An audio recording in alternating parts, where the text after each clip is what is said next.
เดี๋ยวพาคุณผู้ชมไปที่จังหวัดยโสธรกันแน่ค่ะศิษยานุศิษย์ชาวจังหวัดยโสธรก็ได้จัดพิธีมุทิตาสักการะ96ปี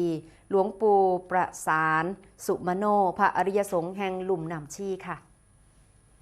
ที่วัดน้องไคร่อำเภอเมืองจังหวัดยโสธรนายชาญชัยสอนศรีวิชัยผู้ว่าราชการจังหวัดยโสธรก็เป็นประธานฝ่ายคฤหัสถ์ในพิธีเจริญพระพุทธมนต์และก็บำเพ็ญกุศลอายุวัฒนมงคลครบ8รอบ96ปีถวายแด่พระราชวชิรมงคลญาณหรือว่าหลวงปู่ประสานสุมโนเจ้าอาวาสวัดหนองไข่โดยมีคณะศิษยานุศิษย์ข้าราชการและกับพุทธศาสนิกชนจำนวนมากเข้าร่วมพิธีโดยความเลื่อมใสศรัทธาสำหรับพระราชวชิรมงคลญาณหรือว่าหลวงตาประสานเป็นพระเถระสายวิปัสสนากรรมฐานฝ่ายธรรมยุทธศิษย์ผู้สืบทอดปฏิปทานจากสายพระอาจารย์หมั่นภูริทัตโตท่านเป็นผู้นำในการพัฒนาวัดหนองไคร่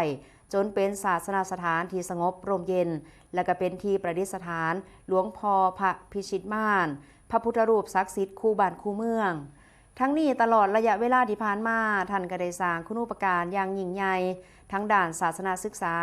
สาธารณประโยชน์การจัดงานในเทื่อนี้จึงเป็นการร่วมแสดงกตเวทิตาต่อพระคุณพระเถระผู้เป็นเนื้อหน้าบุญสำคัญและก็เป็นศูนย์ร่วมจิตใจของชาวจังหวัดยโสธรมาอย่างยาวนานค่ะ